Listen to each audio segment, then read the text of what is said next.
हर हर महादेव दोस्तों, आज फिर से आप सभी का स्वागत है एक नई कहानी में। आज आप सभी के लिए भगवान शिव की एक बहुत ही अच्छी कहानी लेके आए हैं प्रदोष व्रत की। तो चलिए शुरू करते हैं। दोस्तों, प्राचीन काल में एक गरीब पुजारी हुआ करता था। उस पुजारी की मृत्यु के बाद उसकी विधवा पत्नी अपने भरण पोषण के लिए पुत्र को साथ लेकर भीख मांगती हुई शाम तक घर वापस आती थी। एक दिन उसकी मुलाकात विदर्भ देश के राजकुमार से हुई, जो कि अपने पिता की मृत्यु के बाद दर-दर भटकने लगा था। उनकी यह हालत पुजारिन से देखी नहीं गई। वह उस राजकुमार को अपने साथ अपने घर ले आई।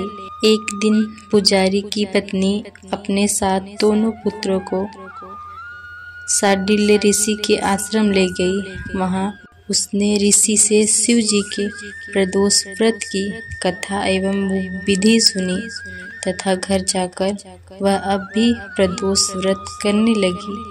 एक बार दोनों बालक वन में घूम रहे थे। उनमें से पुजारी का बेटा तो घर लौट आया, परंतु राजकुमार वन में ही रह गया। गंधर्व कन्याओं को क्रीड़ा करते हुए देखा तो उसने उनसे बात करने लगा तथा कन्या का नाम अंशुमति था। उस दिन वह राजकुमार घर देरी से लौटा। राजकुमार दूसरे दिन फिर से उसी जगह पहुंच गया जहां अंशुमति अपने माता पिता से बात कर रही थी।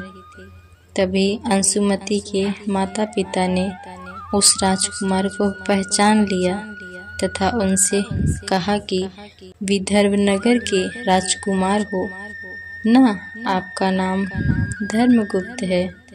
अंशुमति के पिता को वह राजकुमार पसंद आया और उन्होंने कहा कि शिव जी की कृपा से हम अपनी पुत्री का विवाह आपसे करना चाहते हैं। क्या आप इस विवाह के लिए तैयार हैं? राजकुमार ने अपनी स्वीकृति दे दी तो उन दोनों का विवाह संपन्न हुआ। बाद में राजकुमार ने गंधर्व की विशाल सेना के साथ विदर्भ पर हमला किया और घमासान युद्ध कर विजय प्राप्त की तथा पत्नी के साथ राज्य करने लगा। वहां उस महल में उस पुजारी की पत्नी और पुत्र को आदर के साथ ले आया तथा साथ रखने लगा। पुजारी की पत्नी तथा पुत्र के सभी दुख व दरिद्रता दूर हो गई और वे सुख से अपना जीवन व्यतीत करने लगे। एक दिन अंशुमति ने राजकुमार से इन सभी बातों के पीछे का कारण और रहस्य पूछा।